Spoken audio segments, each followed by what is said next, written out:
MLC fail అయిపోయాడు. చాలా డబ్బులు ఖర్చు పెట్టి చెరువుల్లాగా డబ్బుని పంచితే అక్కడ బొటాబొటీగా కృష్ణా గుంటూరు ప్రదేశంలో ఇద్దరు గెలిచారు.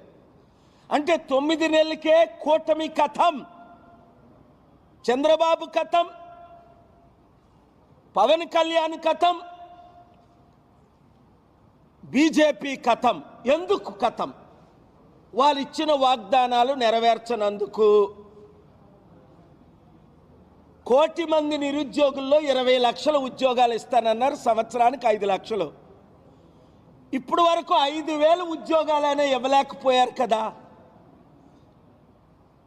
ఈ జగన్మోహన్ రెడ్డికి బాగా వినండి, బుద్ధి రావాలని ప్రార్థించండి. ఒకటి, ఆయన అసెంబ్లీకి వెళ్ళాలని,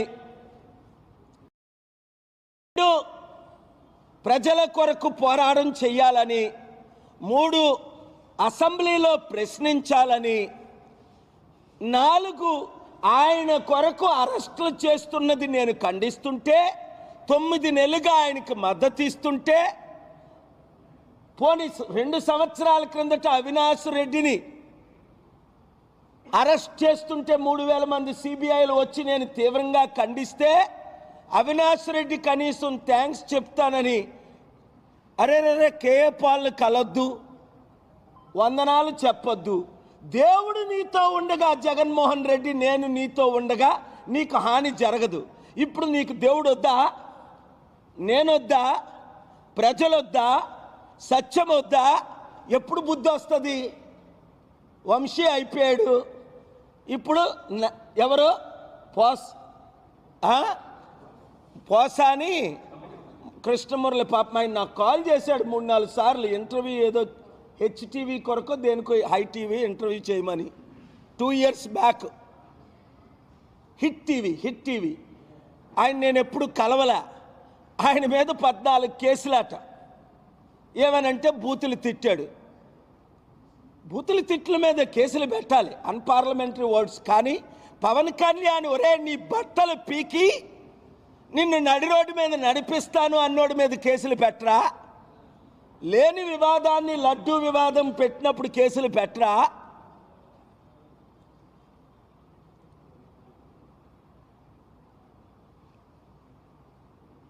నేను సుప్రీంకోర్టులో ఈ రాజకీయ నాయకులు ఇస్తున్న వాగ్దానాలు, బడ్జెట్ లేకుంటే ఇస్తున్న వాగ్దానాలు, వాళ్ళ మీద కేసు పెట్టి చట్టవిరుద్ధంగా వీళ్ళు మోసం చేస్తున్నారు. It's cheating, it's lying. Section 109, 144 old సెక్షన్లు. ప్రజల్ని మోసం చేయడం, వాళ్ళు దోచుకోవడం. ఇప్పటికైనా జగన్మోహన్ రెడ్డి మారి, లేదు అంటే వంశీని అరెస్ట్ చేశారు, పోసాన్ని అరెస్ట్ చేశారు, నెక్స్ట్ నానిని అరెస్ట్ చేస్తారు, ఆ తర్వాత రెడ్ బుక్లో ఉంది రోజాని అరెస్ట్ చేస్తారు. ఈ రెడ్ బుక్ మొత్తం వాడితే చివరికి జగన్మోహన్ రెడ్డిని కూడా అరెస్ట్ చేసి లోపల పెడతారు. వినండి మాట. మార్చి 4, 2025లో నేను పలికిన మాటలు వినండి. 1 by 1 మీరు అరెస్ట్ అయ్యి కథం అయిపోతారా?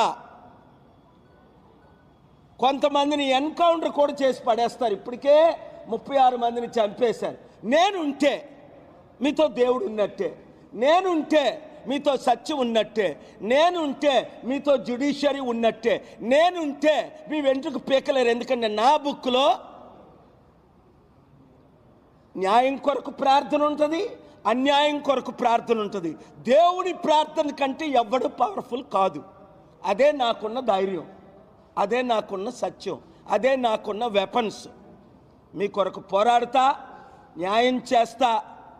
రండి, ప్రజాశాంతి పార్టీయే దిక్కని 2 తెలుగు రాష్ట్రాల్లో తేల్చుకోండి. ఇప్పటికైనా అన్ని పార్టీల్ని మీరు చూసేశారు, అన్ని వాగ్దానాలు విన్నారు. అందరూ మిమ్మల్ని ఫెయిల్ చేసేసారు. తెలంగాణలో ఉన్న 60 లక్షలు, ఆంధ్రప్రదేశ్లో ఉన్న 1 కోటి మంది నిరుద్యోగులు, ఒక్కొక్కరు 100 మందిని చేర్చండి. గ్రామ మండల నియోజకవర్గ స్థాయిలో ఇంకా మీరు కమిటీల్లో చేరలేదంటే త్వరలో చేరిపోండి. 7569441275 నెంబర్కి గ్రూపులు పెట్టండి, నియోజకవర్గం పేరు, మీ పేరు, నా పేరు, లేదా దేశం అయిపోయింది. ఇంక అనుమానమా? మళ్ళా లక్షల మంది ప్రాణాల మీదకి వస్తుంది, కోట్ల మందికి తిండి లేకుండా నశించిపోతున్నారు. రండి కాపాడుకుందాం, అంబేద్కర్ ఆశయాలు నెరవేర్చుకుందాం. Thank you very much.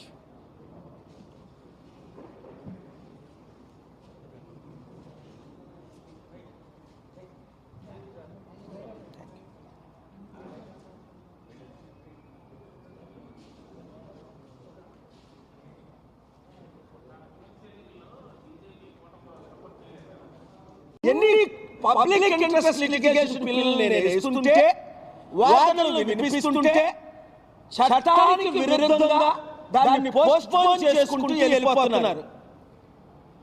ఒక సివిల్ మ్యాటర్ నిన్న సుప్రీం కోర్టు రిటైర్డ్ జడ్జి పలికిన మాటలు 40 సంవత్సరాలు పట్టింది ఒక సివిల్ మ్యాటర్కి. ఇదేంటిది? 4 నెలలంటే మీనింగ్ ఉంది, 4 సంవత్సరాలే ఎక్కువ అంటే 40 సంవత్సరాలు పట్టొచ్చా? ఆలోచించండి. 42 తెలుగు ఎంపీలు ప్రజాశాంతి పార్టీ తరపున నిలబడి గెలిపిస్తే ఈ దేశం కాపాడుతాం. ఇప్పుడు చూశారు కదా, విశాఖపట్నంలో కూటమి ఎమ్మెల్సీ ఫెయిల్ అయిపోయాడు. చాలా డబ్బులు ఖర్చు పెట్టి చెరువుల్లాగా డబ్బుని పంచితే అక్కడ బొటాబొటీగా కృష్ణా గుంటూరు ప్రదేశంలో ఇద్దరు గెలిచారు. అంటే 9 నెలలకే కూటమి కథం, చంద్రబాబు కథం, పవన్ కళ్యాణ్ కథం, బీజేపీ కథం. ఎందుకు కథం? వాళ్ళు ఇచ్చిన వాగ్దానాలు నెరవేర్చనందుకు. 1 కోటి మంది నిరుద్యోగుల్లో 20 లక్షల ఉద్యోగాలు ఇస్తానన్నారు, సంవత్సరానికి 5 లక్షలు. ఇప్పుడు వరకు 5,000 ఉద్యోగాలైనా ఇవ్వలేకపోయారు కదా. ఈ జగన్మోహన్ రెడ్డికి బాగా వినండి, బుద్ధి రావాలని ప్రార్థించండి. ఒకటి, ఆయన అసెంబ్లీకి వెళ్ళాలని, ప్రజల కొరకు పోరాటం చేయాలని, 3 అసెంబ్లీలో ప్రశ్నించాలని, 4 ఆయన కొరకు అరెస్టులు చేస్తున్నది నేను ఖండిస్తుంటే, 9 నెలలుగా ఆయనకు మద్దతు ఇస్తుంటే, పోనీ 2 సంవత్సరాల క్రిందట అవినాష్ రెడ్డిని అరెస్ట్ చేస్తుంటే 3,000 మంది సిబిఐలు వచ్చి నేను తీవ్రంగా ఖండిస్తే, అవినాష్ రెడ్డి కనీసం థ్యాంక్స్ చెప్తానని, అరే కేఏ పాల్ని కలొద్దు, వందనాలు చెప్పొద్దు, దేవుడు నీతో ఉండగా జగన్మోహన్ రెడ్డి నేను నీతో ఉండగా నీకు హాని జరగదు. ఇప్పుడు నీకు దేవుడు వద్దా? నేనొద్దా? ప్రజలొద్దా? సత్యం వద్దా? ఎప్పుడు బుద్ధి వస్తుంది? వంశీ అయిపోయాడు. ఇప్పుడు ఎవరు? పోసాని కృష్ణమురళి పాపం ఆయన నాకు కాల్ చేశాడు 3-4 సార్లు. ఇంటర్వ్యూ ఏదో హెచ్టీవీ కొరకు దేనికో హై టీవీ ఇంటర్వ్యూ చేయమని 2 years బ్యాక్. హిట్ టీవీ ఆయన నేను ఎప్పుడు కలవలే. ఆయన మీద 14 కేసులాట. ఏమనంటే బూతులు తిట్టాడు. బూతులు తిట్ల మీద కేసులు పెట్టాలి, అన్పార్లమెంటరీ వర్డ్స్. కానీ పవన్ కళ్యాణ్ ఒరే నీ బట్టలు పీకి నిన్ను నడి రోడ్డు మీద నడిపిస్తాను అన్నోడి మీద కేసులు పెట్టరా?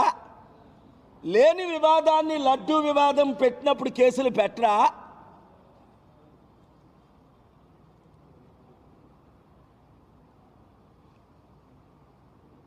నేను సుప్రీంకోర్టులో ఈ రాజకీయ నాయకులు ఇస్తున్న వాగ్దానాలు, బడ్జెట్ లేకుంటే ఇస్తున్న వాగ్దానాలు, వాళ్ళ మీద కేసు పెట్టి చట్టవిరుద్ధంగా